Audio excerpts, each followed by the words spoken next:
right, first question. Hot or cold? Hot. So I'm guessing it's rapid fire questions, yeah? Yeah, man. Hey, Okay. expand where you feel that you need to expand.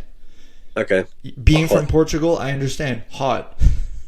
Yeah, definitely. But even Beach or in mountains? everything, food, everything, I prefer hot. Absolutely. Beach or mountains? Beach. I think that was another given. I'm not a big hiker. I don't like hiking, and travelers usually love it, but for me, it's not my thing. Have you, listen, I got to plug this one, but have you been to Peru? I haven't actually been to South America, which is people find really strange that I've been to certain places, but not to South America. Listen, I wasn't much of a hiker before I went to Peru, and just seeing the different treks you can do and the different places you can go to Yeah. definitely like I'm more of still a beach more than mountains guy, Hmm. but definitely Peru piqued my interest a lot more in mountains during that trip, just because I guess I didn't really know what to expect, and it was just blew my expectations away. I mean, I've done my fair share of hikes. So I've done a few volcanoes, but I still find it very tiring. And I'm still going to You're, do them if it's like a special place. Like I do want to do one of the big five mountains, but yeah, it's not something that I plan my trips around. I understand. It's like you're more likely to be drinking a beer on the beach than you are Yeah, climbing a mountain. for sure. So definitely understand that. Yeah. Bus or train? Train. Good answer. Yeah. Cats or dogs? Dogs. Top or bottom bunk? Top. Yes. I I feel like love, I love, you get privacy up there. you do. It's just that it's a bit more adventurous, right? You never know what's going down on the bottom bunk. Getting down in the middle of the night's a bit more of a holy shit. Yeah. I just feel like when I'm at the bottom, like everyone walks around me, and yeah, when you're on top, you have a little bit more privacy. That's usually why I go with that. What is your favorite sports team? So in England, I'm an Arsenal fan, but my team is Sporting Lisbon. I don't know if you've heard of them. Yep. Yeah, I've never seen a Sporting Lisbon game, but I've seen a game in Porto. Okay. Yeah. So you're a sports fan yourself? Well, a football I fan. try I try to be. I mean, I've got my Tom Brady up here, and just below me here, I have a Muhammad Ali frame as well. So yeah, I'm a Yeah, big sports guy. good. But yeah, Sporting Lisbon all the way. If you had a superpower, what would it be? It would be either flying or speak every language. I think that's an interesting one. Hell yeah, that's a really good one. I haven't had that one before. I feel like the theme of the show, having travelers on, a lot of people say, being able to either like kind of be like that they could just like hyperloop to different places or just fly so that they can go where they want. But yeah, that's a really good one. Speak every language. How many languages do you currently speak? English and Portuguese, and with that, I can kind of get by with Spanish. Mm, So yeah. those three. I guess just quick question based on Portuguese, but you said you haven't gone to South America yet, but are you planning to go? Well, obviously you're planning to go, but is Yeah, Brazil a focus for you? yeah. I mean, all the countries in South America I want to go to. I was actually meant to go in 2020, the second half, but that was obviously cancelled. But Mm, I did have plans for that. nice. If you could have a beer with one person from history, dead or alive, who would it be and why? Probably, I'll go for a dead and alive. For someone who's passed away, I'd go for Bourdain. I think he'd be very Yeah. interesting to speak to. And alive, uh, probably Cristiano Ronaldo. Homer Yeah, pick. yeah, Should we talk about this now? Are you recovered from the Portuguese loss? yeah. I get over it pretty quickly. It is what it It's is. it sucks. He hasn't won a World Cup, right? No, that's the last thing he wants before he retires. Fuck. So do you think he comes back for the next one, or is he done? No, I think he'll surprise us and he'll come back. I don't think he'll play every game like he did this. I mean, like he has been recently. Yeah. Like, even if he just shows up for a few minutes per game, I think he will be in the next one. Yeah, it's you're seeing a trend with athletes that I think that they're changing a lot of their their diet, their training regime, and it's allowing them to Last play longer. right? Like if you look at Tom Brady, he's like 46, 45 or whatever. He's probably going to play till he's 50. Yeah. And Ronaldo is big into his records, so if he can be the oldest upfield player, I'm sure he'll try and do that. Yeah, and I mean, obviously, like as you age, you obviously lose certain edge or you know what I mean, speed and stuff like that. But maybe he'd be that tactical player. Yeah. Come in for the penalties or something, Yeah. Get a few goals in. Yeah, of course. What's something you never travel without? My passport. Does that count? Sure. Yeah. What is your favorite world attraction? My favorite world attraction. Yeah, so world attraction could be anything that people are attracted to. So, or people that are go to. So it could be like one of the wonders of the world. Yeah. Could be natural beauty. Could be the Eiffel Tower. I'm gonna go for one that you've probably never heard of, but the capital city of Eritrea, Asmara. It's a very beautiful and unique place. Yeah. Wow. What's so special about that capital? So it used to be colonized by the Italians. So the whole capital city is like built in like this old 60s Art Deco style, and it feels like you've gone back in time. It was like the first place I felt in awe. It just like no one has mobile phones. Everyone's on bicycles. The buildings are super cool. It feels like you've gone back in time. Back in time in like the old days of Italy. That's crazy. Yeah. And it does look like it. It was called Little Rome. No, so is the food culture the same as well? They do. I had the best lasagna I've ever had in Eritrea. Way. The best coffee was there. But they also have their local foods. That's quite similar to Ethiopian food. Man, that's a really good one. That I have to say that's probably one of the best answers I've had to that question. Yeah, I could have gone with the Eiffel Tower or the Great Wall of China. But I'm sure you've gotten that before. Yeah, definitely had a couple, but no, that's a really good answer. Thank you. Which country has the best cuisine, and why is it Eritrea? No, I wouldn't say they've got the best cuisine. For cuisine, I would go for somewhere like Afghanistan. They got really good food. So like the kebab is really good. It's all natural. Afghanistan, I mean, Italy does have good cuisine, but I'd go for Afghanistan and like Iran. It's quite similar. It's like the Persian cuisine. Yeah, I mean, there's a couple that always come through the Afghanistan ones. It seems like there's a lot more YouTubers and people, social media people that are doing content on social media that are going through Afghanistan. I've actually had that about Afghanistan on another podcast that it was one of their favorite cuisines was there too. Really good. Yeah, and I mean, you always have the staples, the Mexicos, the Italy, right? But no, that's a really good one. What is your biggest travel pet peeve? Traveling with someone who's unorganized. Yeah. Does that mean in terms of how they've packed or just how they travel? No, in terms of they've packed, that's just messiness. Just, I don't know, like not sorting out stuff that need to be sorted out, like visas and... Oh, yeah. Yeah, so it hinders your travel. Yeah, so if I'm traveling with someone and they can't do certain things because they haven't done it correctly, I'd feel bad. So I'd have to basically... how do I explain it? Yeah, just not being organized. I feel like, especially if you're going to many countries at once, you need to kind of be organized. Yeah, that's not in the Eurozone or like in the Schengen countries or something like that. Like if you're going through parts of Asia or sure parts of Africa too, you require a lot of different visas. Yeah, and you need that certain level of organization to optimize or your time on the trip, right? Yeah, and people that are rude to locals, that bothers me. Yeah, that's pretty dusty. Don't be that person, folks. No. What's the most underrated country? Underrated. Ooh. You've named a couple. Yeah, I'm trying to give you different answers each time. Yeah. I'm going to go with Algeria. Oh, okay. Algeria is amazing. It receives almost no tourism, but it's got amazing food, amazing people, and it has everything. It has mountains of snow. It's got desert. It's got beaches on the coast. It's got everything. Yeah, really, really good answer again.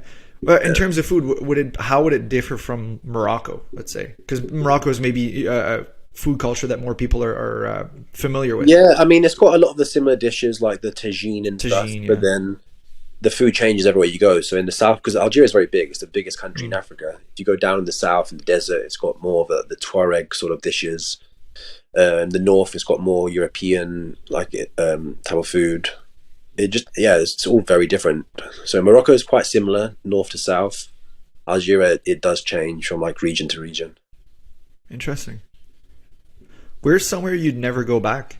I don't think there is somewhere. I do want to go back to all the places I've been to. Okay. That Can I that say that that? yeah, absolutely. Absolutely, man. Listen, there's some places where people, they have bad experiences, or maybe a country doesn't have that much offerings, or once you've kind of done them all, you're like, well, it is what it is. I'm kind of done with that country. But no, if you'd love to go back everywhere, that's good. That's I mean, your there's some experience, places right? I want to go back to more than others, but I wouldn't say there's a country that I wouldn't go back to, period. Fair enough. Yeah. Where did you experience the least friendly locals? Least friendly, I would say. So I don't know. I don't think they intentionally not friendly, but Eastern European. I think it's just the Yeah. culture. They come across as a little bit not rude, but like aggressive and Closed off. closed off, cold. Yeah, I don't think they mean it, but it's just the way they come across, and then you get that impression of them. It's like there's different stages of friendliness, I think. So in, like you said, in Eastern Europe, people there are closed off, a bit rude maybe, but they're more likely to invite you into their homes for you to stay. Yeah, Whereas if you look at Canadians, we're more, surface friendly, but yeah, less likely to invite you into our homes. Not to say that we don't invite people into our homes, but just less likely than I'd say Eastern Europeans. yeah. No, that's a good way of putting it. I do like that. It's true. Yeah. Where were you the most scared? So my tolerance, my fear tolerance is quite high. I'd say yeah. So there's not many places where I've actually been scared. I kind of know that. So if I'm going to a dangerous place, I know the situation and I know things can go wrong. So it is what it is. So I haven't actually been somewhere I've been frightened. Um, so I'm not gonna say I've been scared, but like places like Afghanistan, I was there by myself. I didn't have a tour guide, nothing. So I know like things could go wrong. Yeah. And this was before the Taliban, so it was actually more dangerous before the Taliban were in charge than it is now. People don't know that. Fuck. So yeah, you get that feeling right in your stomach when you're landing. You see the country for the first time, and you're just like your butthole fucking puckers up. You're like, holy Yeah. shit, what did I get myself into? No, when I landed in Kabul and I was waiting for my local friend to meet me, I was nervous. Yeah, yeah, but it's sometimes it's just what you hear about a country too, right? Because it's like what we've heard of Afghanistan. Obviously, it's been in recent war and poverty, and because of the war and stuff like that, right? Yeah. So it's like sometimes we only have that picture in our minds of what we've seen on the news. And that's why I Yeah. like to travel, is to go and get my own idea of a country instead of just listening to the news. Yeah. What is your favorite cocktail? I like an espresso martini. Hell yeah. I like a frozen daiquiri. Can't go wrong with that. Fair enough. Yeah, I'd go for those two. Good choices. So Daniel, I'm gonna change things up a little bit here because there's a question here that has been retired. I'm deciding it right now is retired. Is where did you find your cheapest pint? Because I know you've been to Vietnam's beer street. So Yeah. I'm gonna ask you a different question. Where did you find your most expensive pint? You know what? Just to say, I'm not a big beer drinker. So when I travel, I don't drink much, and if I do drink it, it's going to be like a cocktail, Right. or if it's all they have and the people with me are drinking, I'll drink a beer. But probably Scandinavia is quite expensive. But even where I'm from in London, I mean, there's cheap places, expensive places, but you can pay $15 for a pint in some places. Yeah, that adds up after a while. I mean, I don't know how expensive it is in Canada, but it's pretty Uh, expensive. so I guess in terms of euros, probably be about 7 to 10. Is that like an average? Yeah, I'd say if for like a craft beer, if you're looking for more of a domestic, you may get away with like a dive bar paying around 5 to 7. But yeah, you can't beat the 20 cents beers in Vietnam. No, man, for me, that's honestly, it's like my mecca. Yeah. Where in the world is your favorite bar and why? My favorite bar. There's a few cool ones in Bangkok where you have to like go through like alleyways and they've got like secret doors to go into. But my favorite bar.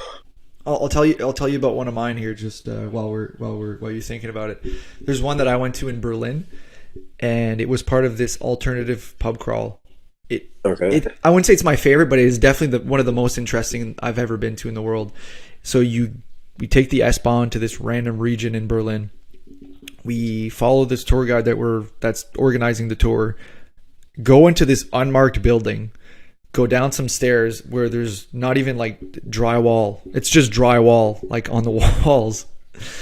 Get to this place and there's just a ping pong table and a bunch of people around the ping pong table. And it's a ping pong bar. So what it is everybody like goes in a circle, and when the ball comes to you, you play your turn. Yeah. If you miss, you're out. If you hit it, you keep going, and then the final two people like play a game of ping pong, and everybody cheers and watches. That's interesting. It was just like concept. I have never even heard of this in my life. It's fucking weird, but it was so cool. Okay, I've thought about one in Ukraine, in Kiev. I don't know if it's like a one of a kind, but we went to this bar where it's similar to how you described it. You're going to go downstairs, looks quite dingy. And they're famous for these shots where they basically put like a helmet on you.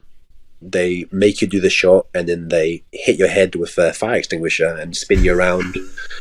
Yeah. I've actually got a video of my friend doing it. Did he? And it's like a really dark little bar underground, and yeah, it doesn't smell very good, but it was fun. Come for the shot, you get a free concussion. Yeah.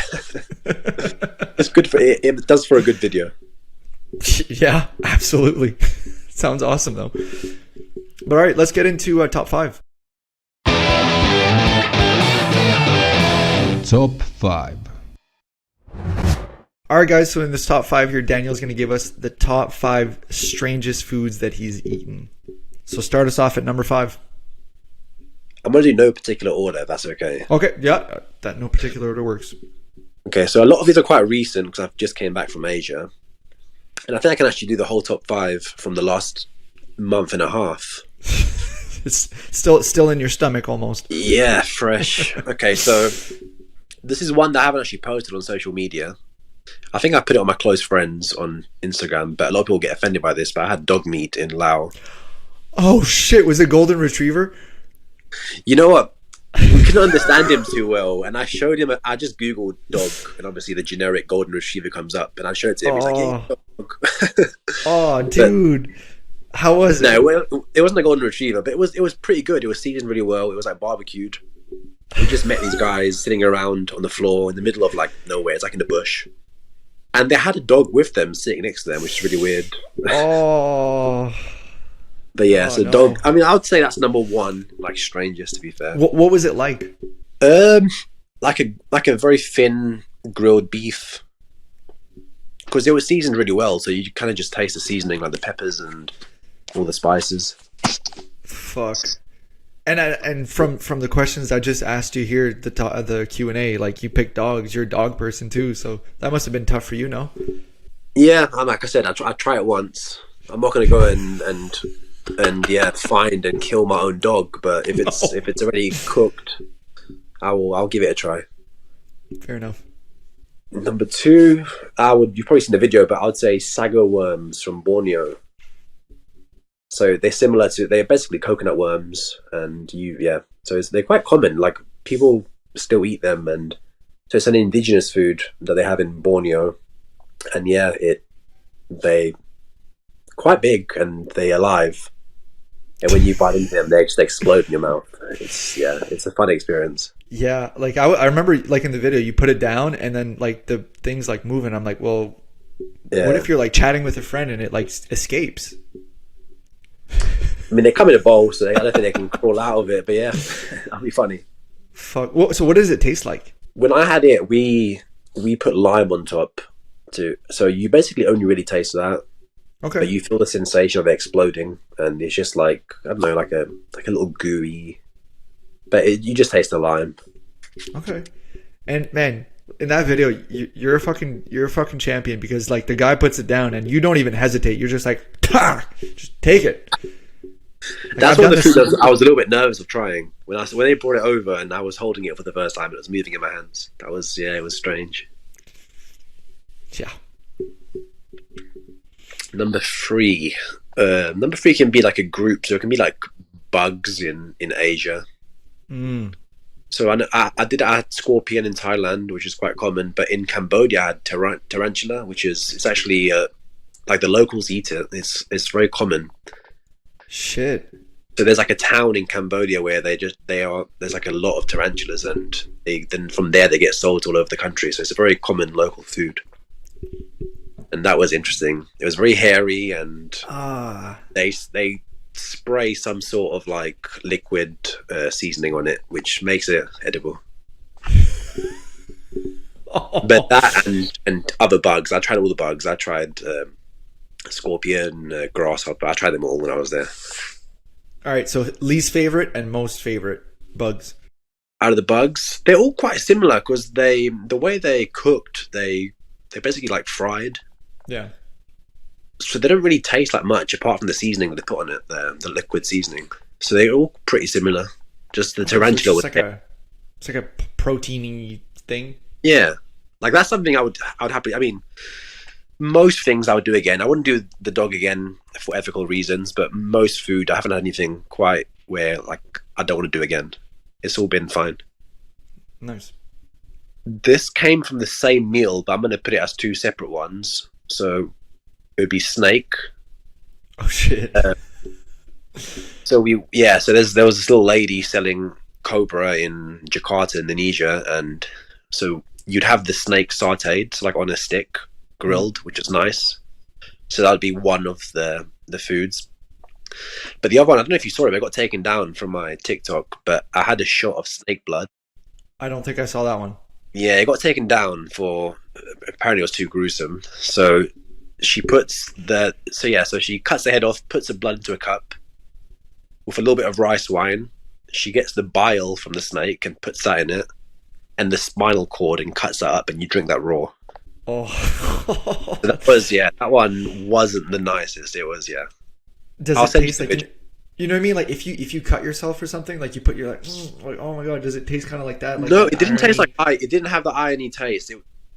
I didn't realize she had put like old like fermented rice wine, so it was very like you could taste the alcohol. But I thought that was like the acid from the bile, but it wasn't. It was from the rice wine. But I didn't know at the time, so I thought it was really weird the taste. That's pretty gnarly. Yeah. Yeah. So that would be the two.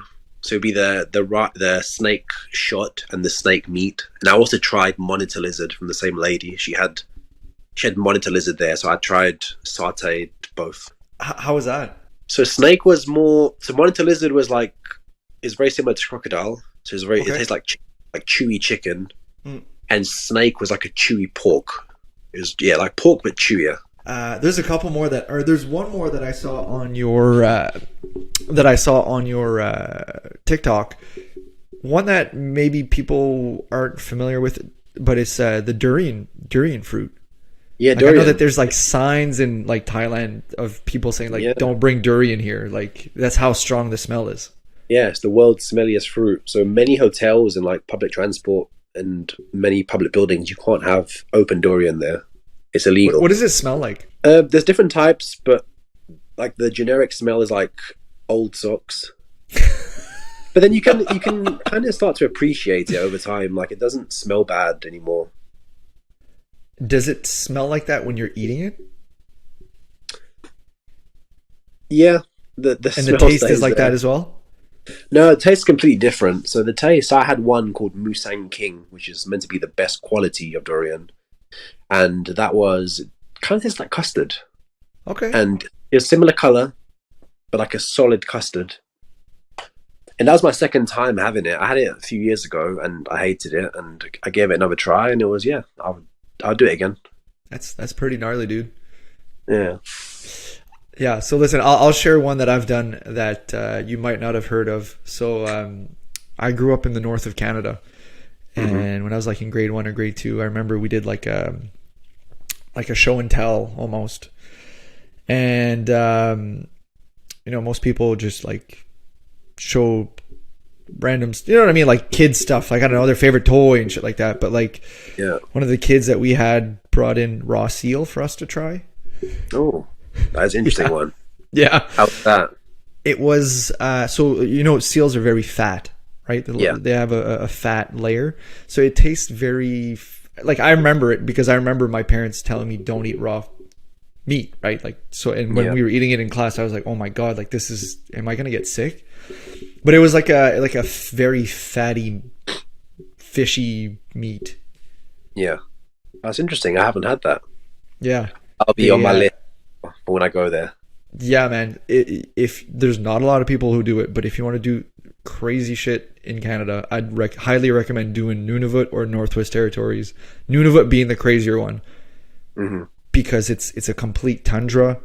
There's all sorts of even just the West has really cool animals too. So, but anyways, yeah, it's that was my crazy food situation. I like that. You reminded me of one. If we got time. Yeah, of course, man. Got all day for you, buddy. This was in Ethiopia. This is my first time like properly traveling in Africa, and I just arrived in Addis Ababa, which is the capital. And my host met up with me, and I wanted breakfast, and so all I wanted was like a coffee, a croissant, or something breakfasty. And he's like, "Hey, let's go have raw meat, because that's a thing there." So in Ethiopia they eat raw beef, and I know you get raw beef in most of the world, but in Ethiopia it's literally a restaurant next to a butcher shop. You see them chopping up the raw beef, and they just put it on your table, and you just have chunks of raw beef dipped in like chili powder, and yeah, that was my breakfast. That was a strange one. Yeah, I don't know if I'd do that one. Like, just based on, you know what I mean? Just because it's not cooked, like it could be, don't know how long it's been out there, you know what I mean? Like, yeah, you see some of the places that are like the butcher shops around the world sometimes, and you're like, stuff's just kind of hanging out, and if it doesn't get cooked, like, fuck. I'm usually pretty good at judging food, and that one looked okay, and I like my rare, so it couldn't be that bad for me. So Daniel, you seem like you're a pretty good judge of food. So in future trips, can I just send you a picture of what I'm about to eat, and you tell me if it's good or not? Yeah. Okay. Sounds good, buddy. All right, let's get to the story.